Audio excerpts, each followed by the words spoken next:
نویان کے خلاف جنگ کے دوران ارطغرل کو سخت پریشانیوں کا سامنا کرنا پڑا۔ اس کے ماموں کی وفات کے بعد اس کا ماموزاد درگا قبیلے کا سربراہ بن گیا، لیکن وہ اپنی سوتیلی ماں اور غداروں کے ہاتھوں کٹ پتلی بن چکا تھا۔ ارطغرل کے قبیلے کے سردار کا انتخاب کیا گیا تو اس کے بھائی کندوکتو نے سرداروں کو پیسے دے کر ساتھ ملا لیا اور سردار بن گیا۔ اس کا سردار بننے کا مقصد تھا کہ وہ ارطغرل کو اناطولیہ جانے سے روک سکے۔ ارطغرل کے بھائی کی پشت پر سلجوق سلطان کا نامزد کردہ وزیر سعد الدین کوپیک تھا۔ سعد الدین کوپیک ایک فتنہ پرور شخص تھا۔ وہ سلطان کو مار کر سلجوق کے تخت پر قبضے کا خواب دیکھ رہا تھا، لیکن اسے ارطغرل اس کی راہ میں رکاوٹ نظر آتا تھا۔ ارطغرل نے منگولوں کے سردار نویان کو جنگ میں شکست دی اور صلیبیوں کی سرحد پر ہجرت کا فیصلہ کیا۔ ارطغرل کو ایک دینی شخصیت ابن العربی کی رہنمائی بھی حاصل تھی، جو اس کی ہر موڑ پر رہنمائی کرتے تھے۔ اس کے ساتھ ساتھ ارطغرل کی بہادری کی وجہ سے ترکوں کی ایک تنظیم سفید داڑھی والے بھی اس کی پشت پر تھے، اور اس تنظیم کی مرضی سے ہی وہ صلیبیوں کے قریب سرحد پر ہجرت کرنے جا رہا تھا۔ اس نے اپنے بھائی سے بغاوت کی اور اپنے جان نثاروں، والدہ اور چھوٹے بھائی، بیوی اور قبیلے کے 400 افراد کے ساتھ ہجرت کا فیصلہ کیا۔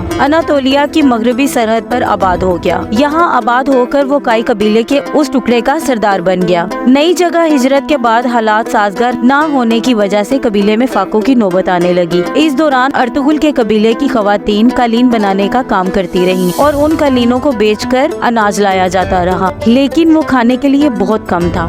مغربی سرحد پر اس کا سب سے بڑا حریف چاودار قبیلہ تھا، جس کے سردار چاودار بے کے بیٹے اورال نے مخالفت کی اور اس کے قالینوں کے قافلے پر حملہ کر کے اس کے متعدد سپاہی قتل کر دیے اور ساتھ ساتھ تمام مال جلا دیا، جس کے بعد اس قبیلے پر مزید مصیبتیں ٹوٹ پڑیں۔ وہ جس بازار میں تجارت کرتے تھے اس بازار کو ہانلی بازار کہا جاتا ہے۔ یہ بازار ترکی میں آج بھی ہانلی بازار کے نام سے موجود ہے۔ اس کا مالک سمسون قسطنطینیہ کے صلیبیوں کا جاسوس تھا۔ جب ارطغرل کو معلوم ہوا تو سفید داڑھی والوں نے اس جاسوس کو ختم کرنے کا حکم دیا۔ ارطغرل نے اپنے سپاہی ترگت کے ساتھ مل کر اسے بے نقاب کیا، اس کے خلاف جنگ کر کے ہانلی بازار پر قبضہ کر لیا اور چاودار قبیلے کے سردار کے بیٹے اورال سے بھی انتقام لینے کا فیصلہ کیا، لیکن امیر سعد الدین کوپیک نے مداخلت کر کے اسے بچا لیا۔ امیر سعد الدین چونکہ اس علاقے کا سردار اعلیٰ تھا، اس لیے اس کی بات کا ماننا ضروری تھا، لیکن ارطغرل اس کو بھی خاطر میں نہیں لاتا تھا۔ اس دوران سلطان علاؤدین کیقب آباد کا اس علاقے سے گزر ہوا۔ اس نے ہانلی بازار کے رومی اور عیسائی تاجروں سے جب ارطغرل کی ایمانداری اور بہادری کا تذکرہ سنا تو وہ اس سے بہت متاثر ہوا۔ امیر سعد الدین نے سلطان کو ورغلایا کہ ارطغرل ریاست کے اندر ریاست بنا رہا ہے اور ہانلی بازار سلطنت کو دینے کی بجائے اس پر خود قابض ہو گیا ہے، لیکن سلجوق سلطان پہلے ہی ارطغرل کا مداح ہو چکا تھا اور ترکوں کی روایات کے مطابق تلوار سے حاصل کی گئی جگہ اس کی ملکیت ہوتا ہے۔ سلطان نے ارطغرل کو سارے علاقے کا سردار اعلیٰ بنا دیا اور سعد الدین کو واپس کونیا بلا لیا۔ سردار اعلیٰ کے ساتھ ساتھ اس نے ارطغرل کو کارا چائسار قلعہ فتح کرنے کا بھی حکم دیا،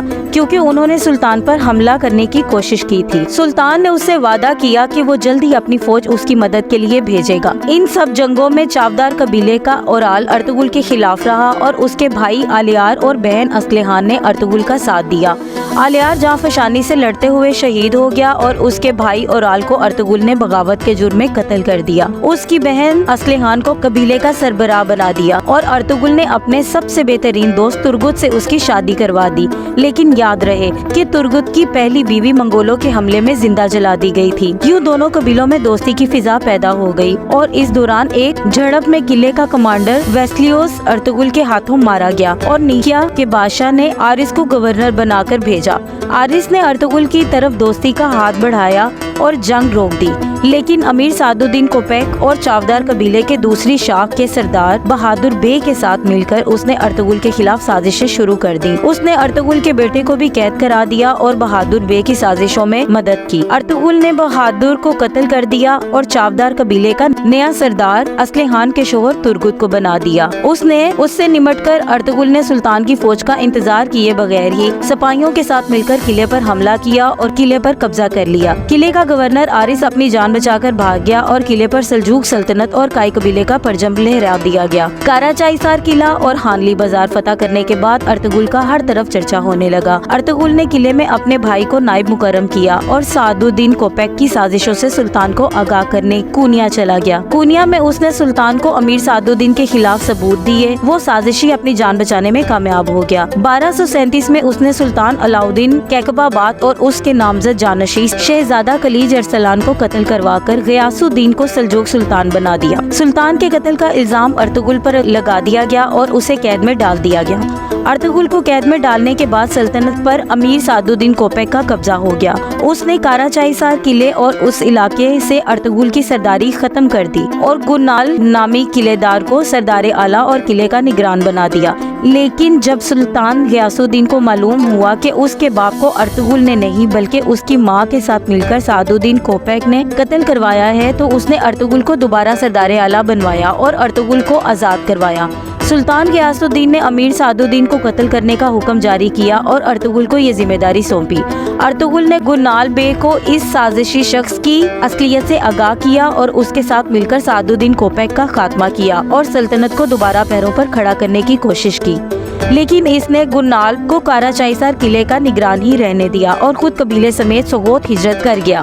سوغوت وہ علاقہ تھا جو اس کی بہادری سے خوش ہو کر سلطان علاؤدین نے اس کو عنایت کیا تھا اور آزادی دی تھی کہ وہ اگر چاہے تو ارد گرد کے علاقے فتح کر کے اپنی جاگیر بڑھا سکتا ہے۔ اس نے ہانلی بازار بھی سلجوق ریاست کو سونپ دیا اور خود سوغوت ہجرت کرنے کی تیاری کرنے لگا۔ اس دوران اوکتائی خان نے دوبارہ اناطولیہ پر حملہ کرنے کا اعلان کیا اور نویان کو یہ کام سونپا گیا کہ یا تو وہ سلطان غیاث الدین کو اطاعت پر راضی کرے یا پھر اناطولیہ کو تباہ اور برباد کر دے۔ نویان نے جب غیاث الدین کو 2 گنا لگان اور اطاعت کا حکم دیا تو اس نے ایک صلح نامہ دے کر ارطغرل کو نویان کے ساتھ اوکتائی خان کے پاس سفیر بنا کے بھیجا۔ ارطغرل کی غیر موجودگی کا فائدہ اٹھاتے ہوئے نویان کی بہن نے کائی قبیلے پر حملہ کرنے کا منصوبہ بنایا لیکن کامیاب نہ ہو سکی اور نویان کی بہن ماری گئی۔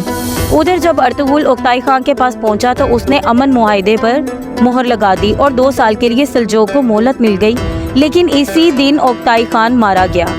اس کی موت کا ذمہ دار ارطغرل کو ٹھہرایا گیا لیکن وہ بھاگ نکلنے میں کامیاب ہو گیا۔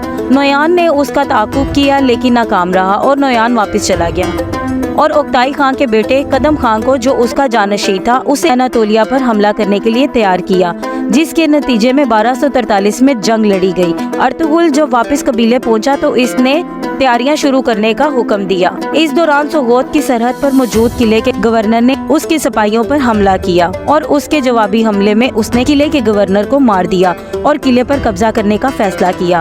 لیکن عین اس وقت نیکیا کے بادشاہ کا بیٹا پرنس تھیولر بذات خود اس کے پاس آیا اور اس سے شہنشاہ کی جانب سے معذرت کی اور دوستی کا ہاتھ بڑھایا۔ ارطغرل غازی نے سوق قبیلہ بسایا اور وہاں سے اپنے عظیم مقصد کے لیے جدوجہد جاری رکھی۔ اس نے ایک عظیم جنگ لڑی، غازی بن کر لوٹا۔ پھر 1280 میں 90 سال کی عمر میں ارطغرل غازی اس جہان فانی سے کوچ کر گیا۔ ترکی میں اس کا مقبرہ موجود ہے اور اس کے نام کے طور پر ایک عظیم مسجد تعمیر کروائی گئی۔